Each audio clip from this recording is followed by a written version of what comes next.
पूरे पाकिस्तान बशमूल गिलगित बल्तिस्तान और आज़ाद जम्मू कश्मीर में से रेलवे पुलिस के अंदर भर्तियां हो रही हैं। कांस्टेबल से लेके एएसआई से लेके सब इंस्पेक्टर और बम डिस्पोजल वगैरह की 500 के करीब भर्तियां हो रही हैं पूरे के पूरे पाकिस्तान के। में से दोस्त पूछ रहे थे कि मैं डेली अपडेट नहीं करता। दोस्तों, यूट्यूब पे मैं डेली अपडेट देता हूँ जितनी भी वैकेंसियाँ आती हैं अलकरम स्कूल ऑफ थॉट्स के नाम से।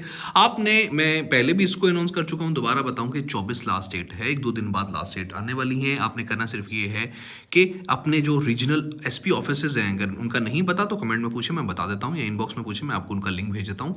रीजनल जो एसपी ऑफिसेज हैं वहाँ पे आपने किसी भी तरीके से जो एक ये वाली एप्लीकेशन जो आगे आ रही है इसको फिल करके या इस एप्लीकेशन को इंटरनेट से डाउनलोड करके आपने उन एसपी ऑफिसेज के अंदर बशमूल आपके डॉक्यूमेंट्स जो हैं वो भेजनी है। बेशक खुद जाएं या वाया डाक भेजें। आखिरी डेट 24 है। 24 के रात 12 बजे 24 फरवरी 2025 रात 12 बजे से पहले आपकी एप्लीकेशन वहाँ ज़रूर पहुँचनी चाहिए। इस तरह की डेली अपडेट्स के लिए और इन तमाम इम्तिहानों की एनटीएस, पीपीएससी, एफपीएससी, सीएसएस या पीएमएस की तैयारी बिल्कुल फ्री करने के लिए यूट्यूब पे मोहसिन अकरम को सब्सक्राइब करें।